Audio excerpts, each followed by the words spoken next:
In that gallery, you'll see that this marble fragment of a young archer is no longer labeled, attributed to Michelangelo Buonarroti, but is labeled as by Michelangelo himself. You'll probably hear me saying Michelangelo and Michelangelo. For this distinguished audience, I should try to say Michelangelo. And all that change is because I have come to believe it myself entirely, profoundly, and because the words attributed to raise somehow doubts and hackles and make the user of the words seem to be hiding behind something mysterious. I just don't feel like that anymore. This precious and very generous 10-year loan from the French Ministry of Foreign and European Affairs was interrupted last year by condensation in the ceiling of the Spanish Renaissance patio, where it was displayed. After that caused some drips onto it. Taking it down, we found it wobbled, and it became obvious that the pins into its old base that had come with it, that's the old base on the left, had to be made stronger. The pins were just too short. The triangular base was a fanciful touch by the Florentine dealer Stefano Bardini, who sold it to the New York architect Stanford White, who sold it in turn to the Payne Whitney family for installation in the entrance hall of their house at 872 Fifth Avenue, just really across the street, which has served as the office of the cultural services of the French embassy since 1942. We gladly made them a copy, which now crowns the fountain in the hall. We kept the little Roman triangle for future use by them, but decided on a secure circular base that makes no period statement. The triangle tended to lock the eye into fixed viewpoints. We remounted it with the boy's head a couple of degrees back so that he doesn't dip forward as before. You learn in this business that often things that look safer are safer, and we just didn't want to continue with any risk.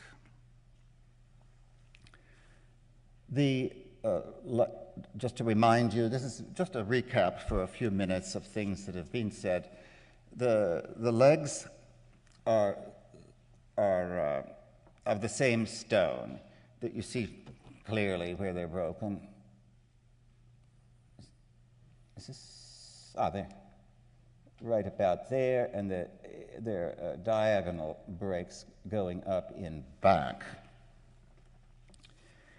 But they are from the same block of stone. That's certain. Lower ceiling allowed better lighting, much better lighting, and that brings out the subtle details of the modeling. The front is weathered, the back less so because we know it was in a niche, outdoor niche. But the weathering, through the weathering, we can now make out the rib cage much better. Dimples all over, fleshy pulls, dimples.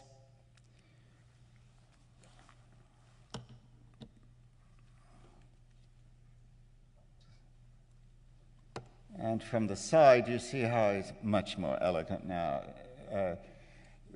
He looked at risk of taking a little tumble. And notice a couple of things. The strange quiver for the arrows that are sort of crudely fat, like bolts more than arrows, not really finished there. they're tied up in this sort of sack of made from the paw of a lioness. And another thing to be aware of is this flange of stone at the back of his left leg, which we will find out results from an urn being placed up against the figure in the same block, which would also have served as support. It broke. We don't know when.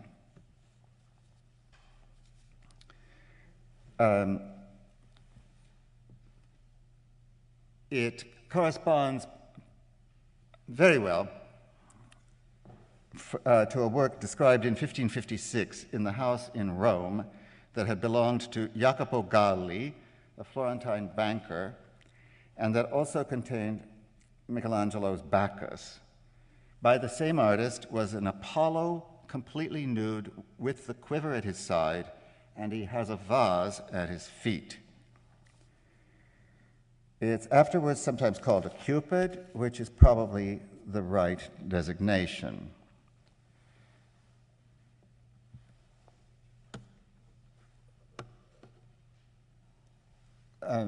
Just to glimpse this absolutely glorious hair, now with a little grime removed from it, with this perfectly Florentine, artfully casual hairstyle, captured absolutely perfectly.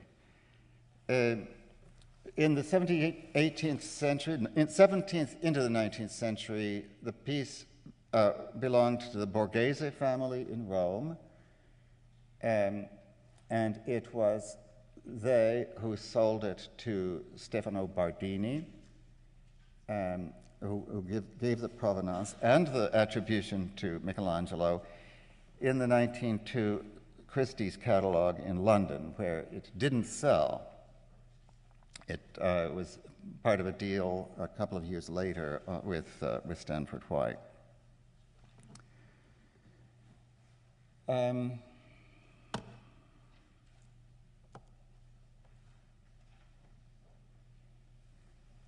This is the image that caused me to recognize the figure when I saw it in, I don't remember, the 80s or 90s, in the lobby of the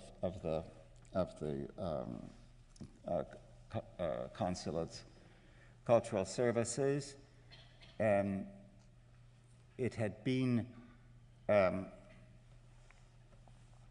known only through that Christie's photograph, and it's terrible. I was born on Michelangelo's birthday, and here I am not recognizing him. The first time I see it, I thought I recognized what it was because it was of interest to me also because of my study that was Bertoldo di Giovanni, and I felt like a bad follower.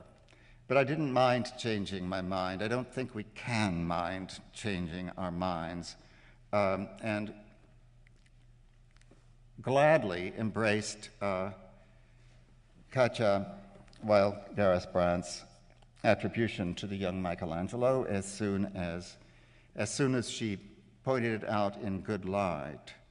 Also, it must be said that Colin Eisler had recognized the work there on the basis of the same photograph, and he spotted the connection around the same time as Katja published her findings in extensive detail in the Burlington magazine in 1996 and 1997, establishing the whole Galli and Borghese provenance and the exact location in a niche in the Villa Borghese from which it comes. Other people had recognized it too on the basis of the photograph, and that is Alessandro Paronchi's fanciful reconstruction of a fountain, which he believed that it crowned, in one of his numerous volumes on the young Michelangelo. He didn't know the piece itself, and the catalog hadn't pointed out that the vase stood on this side of him instead of that side of him, so you see he's drawn in a vase on the left instead of on the right. As soon as these findings were out, they were attacked, especially by James Beck, the late James Beck, who had produced this loopy drawing with these extraordinary legs, his so-called projection of the amount of stone that this thing would take up. I mean, really, forget about it. My only contribution in the meantime was to spot this very plain little drawing by a French 18th century draftsman, Angot, that showed, obviously, our figure. It implies a niche in the sort of depth of the chalk in the upper part. It's not a very reliable drawing, but there it is. And very soon, Paul Joannidis discovered at auction in Paris when I forget, 10 years ago fully, and published in the Burlington magazine the ink drawing on the left by a draftsman who certainly thought he was looking at Michelangelo, because the reverse of the sheet has drawings of unused figures, sketches not used by Michelangelo for the Sistine ceiling. So it's certainly the right context. We can get also a bit of a view of its back, and this time he's sort of, I think, removed the vase a bit or played with it a bit to try and let it be clear what the legs were doing. On the right is a drawing by Francesco Salviati that was in the great Florentine exhibition, where I didn't pay it so much attention. It's certainly a beautiful sheet. And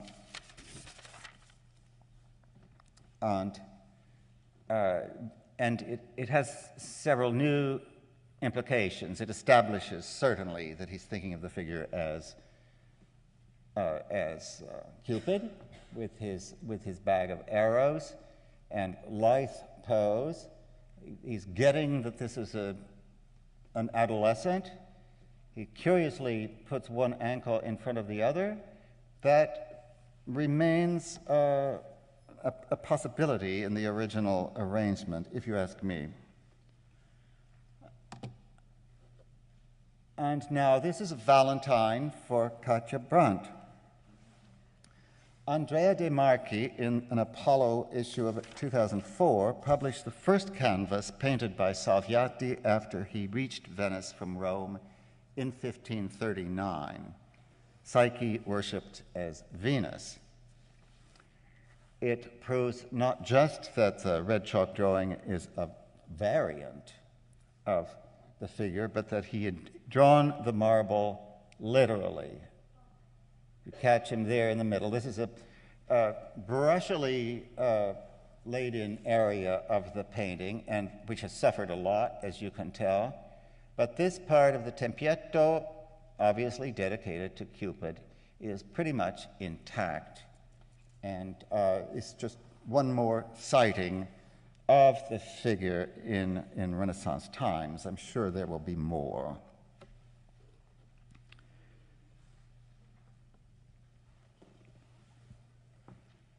Now, the single figure most like the archer is the Apollo, or as we now know, the Orpheus by Bertoldo di Giovanni. A biggish statuette in the Bargello, unfinished, too damaged, with a big crack in the leg to be worth finishing. And we now know it's an Orpheus thanks to a brilliant article by two economic historians, Lorenzo Benninger and Luca Boschetto, in the 2005 Mitteilungen of the Kunsthistorisches Institut in Florence. Bertoldo was always in debt, frequently in jail, according to records of the Mercanzia, the court of the guilds in Florence. In 1471, as part of a new debt, he gave as collateral two works of art, a figure of St. Jerome and an Orpheus of bronze valued at 2 florins. This can only be the unfinished and therefore not specially saleable bronze in the Bargello, not made, as so many of his bronzes were, for the Medici. It only entered Medici ownership in the 16th century. And this made me rethink the chronology I had tried to establish for Bertoldo's statuettes very considerably. First of all, the extraordinary elongation in his left thigh. It's remarkable. And its ties to the archer are easily enough seen in the tilt of the head, in what we have been able to see from drawings was a crossover gesture as he reached into his quiver. The bronze was valued at 2 florins as in this interchange.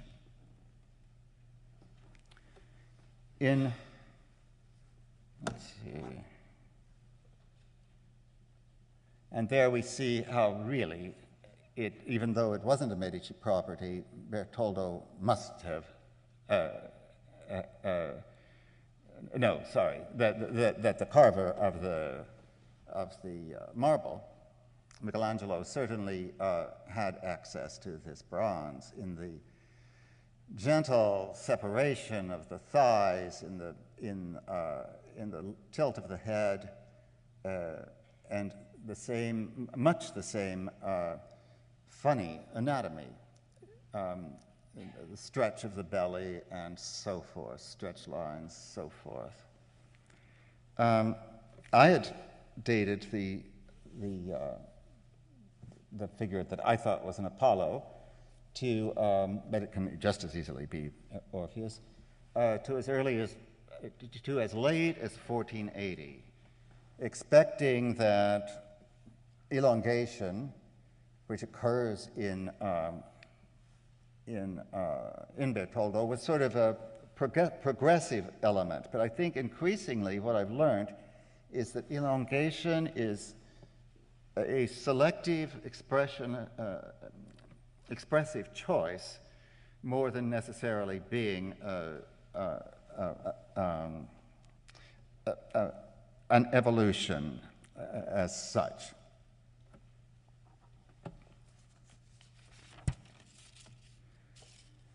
So Bertoldo history has really been rewritten since my book.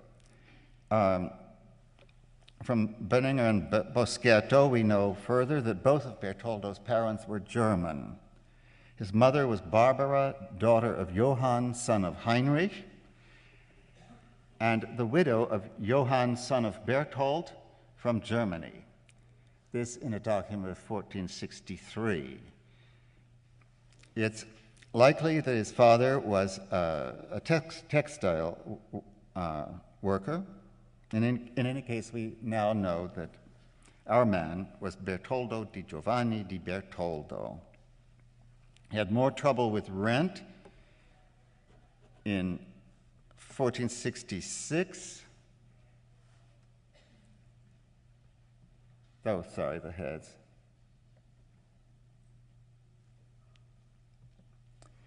More trouble with rent, and part of the terms of a record of 1466 is allusion to a project of working with Donatello on a bronze sculpture, on a bronze project in a case. It's been assumed since Vasari that Bertoldo was a Donatello assistant, and as he himself says that he was in the famous letter he wrote to Lorenzo de' Medici in 1479. But this is proof as it's occurring, because Donatello would die later in the year 1466. I myself have never been able to spot Bertoldo's hand in the pulpits. It's probably there. We now have a connection, a literal one. His work could have been limited to some of the friezes with babies, but in the big scenes, I just don't see it at all. The only really Donatelesque work by Bertoldo is the painted wood Saint Jerome in Faenza. It's still sometimes claimed to be by Donatello, but that is simply hopeless. It lacks the power. The expressive means are just too slight, and the carving simply isn't up to Donatello.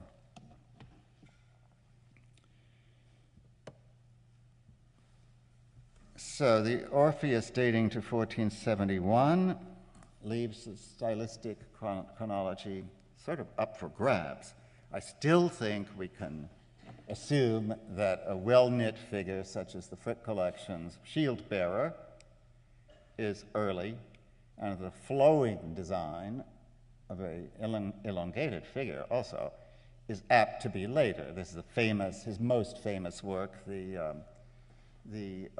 Bellerophon and Pegasus in Vienna, co-signed with the founder, in this case, Adriano Fiorentino, who I'm pretty sure was a fellow servant in the Medici household. He delivered a letter an Adriano Nostro delivered a letter for Lorenzo, for example. That is also a bit illusory, the flow of this design, because it's really conceived in relief. The reviews onto the rump or the head are frankly disappointing.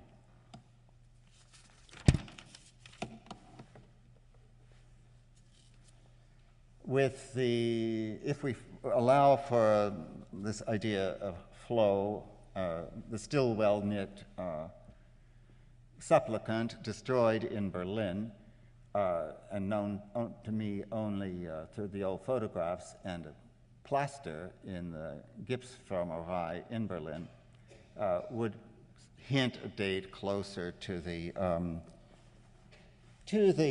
shield bearers, but that is up for grabs. Also, and this will remain interesting to us, that this mentor of Michelangelo gives his figure a very ugly back. This is way before anatomical study.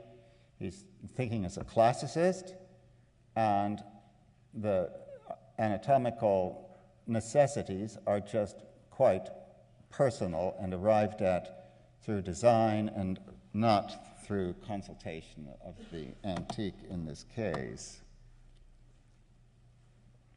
Call it non-anatomical, if you like.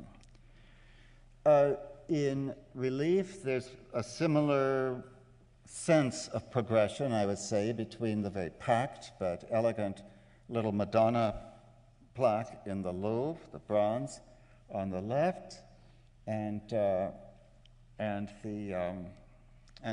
easy flow, greater classicism of the long frieze in terracotta, glazed terracotta at Poggio a Caiano.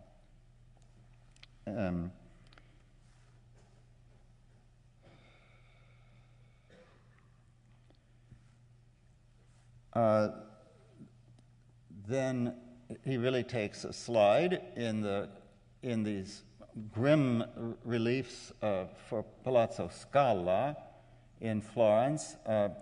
Like the glazed terracotta, which is a Della Robbia technique, pure and simple, he's turned to somebody specialized in stucco. It has its own technical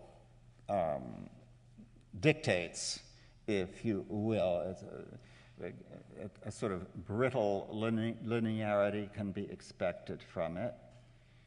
He's given Apollo here, certainly Apollo, the features of Lorenzo de' Medici, sort of squashed nose. In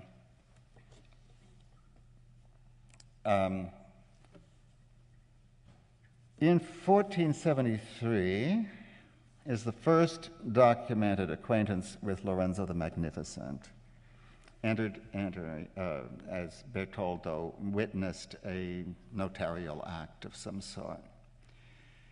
And the following year, 1474, he was arrested for non-payment of rent again. This time, the debt was paid by the Medici Bank. So by now, Bertoldo is a made man in the family business.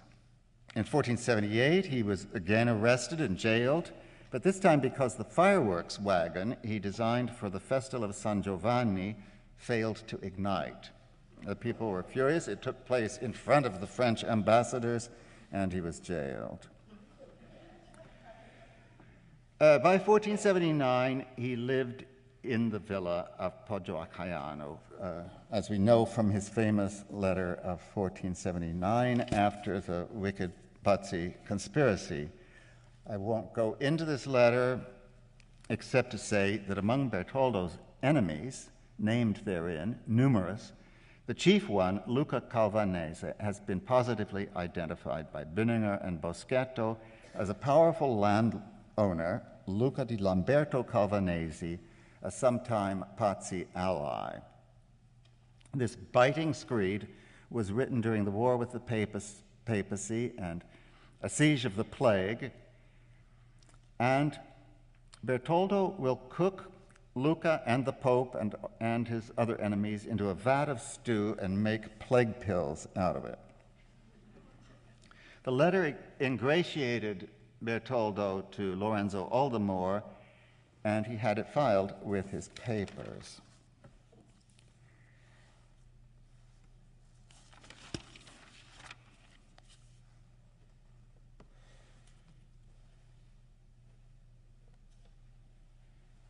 Over a fireplace in Palazzo Medici is the famous battle relief. You'll see much of it today and tomorrow. In the Bargello, based but not copied on a sarcophagus in Pisa. Bertoldo visited Pisa in 1489. But we don't have any information about him working on the relief. Then it probably, I think, must date a little bit before that. It's based on the sarcophagus in Pisa that lacks its middle, and therefore Bertoldo was free to invent the whole center of the composition. Typically for this whole period in Florence, reaching back to some notion of the origins of mankind as primitive people with odd attributes, lion skin, clubs, you name it, or odd drapings. It can't help but remind me a little bit of the funny animal's paw quiver.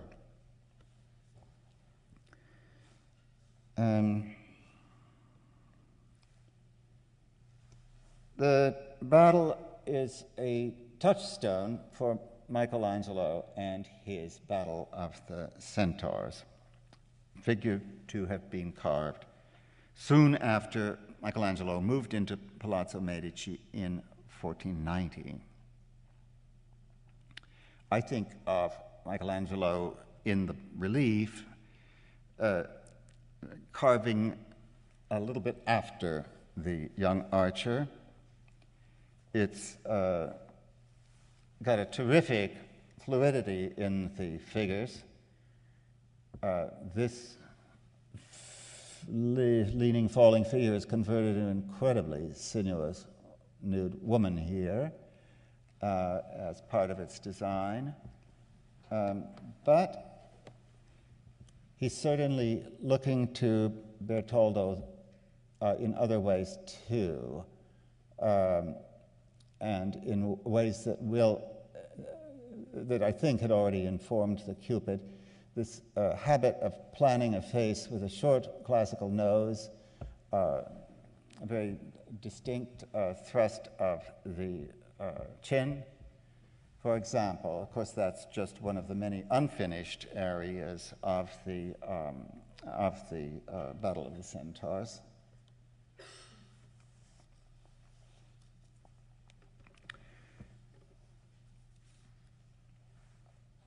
Back to our drawing after the archer, which heroizes Michelangelo's experience of Bertoldo, but there's still telltale signs. The crossover gesture, the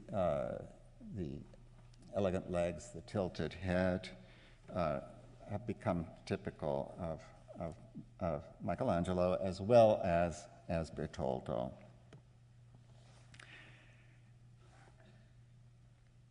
Bertoldo died of quinsy in 1491, predeceasing his own mother. Lorenzo is known to have been really torn up and to have grieved for him exceedingly. And Lorenzo himself would die in 1492. I think it's smack in the middle of these events that Michelangelo was turning out his lyrical, youthful masterpieces at the age of about 15 or 16, which also explains the figure's naivete and lack of anatomy. It's still true of the Santa Croce wood corpus, which was early on said to date from right after Lorenzo's death. Its overlapping planes in these really subtle legs still, I think, owes much to Bertoldo's arrangement of limbs, a planar way of looking at things.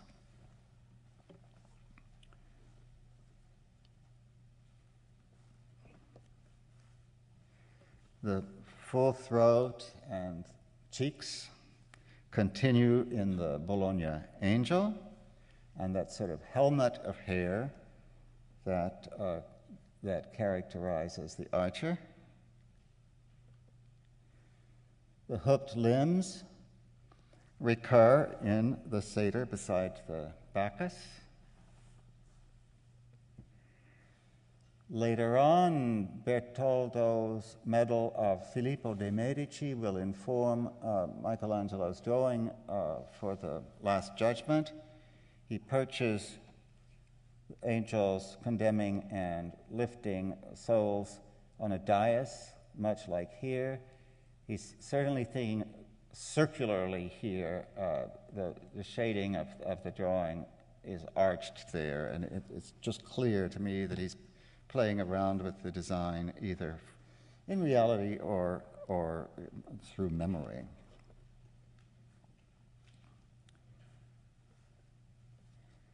Are we obsessed then?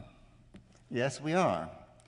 By now, I think the tender archer even lies behind the most heroic later nudes, such as this one in the Louvre, though of course the anatomy and contrapposto work much, much better in the drawing. He's experienced anatomist by now. Or even here, if you reconstruct the arms, I think you'll start to see a certain possible evolution. Or maybe I'm only saying that behind every great man, there's a little boy. Thanks for your indulgence.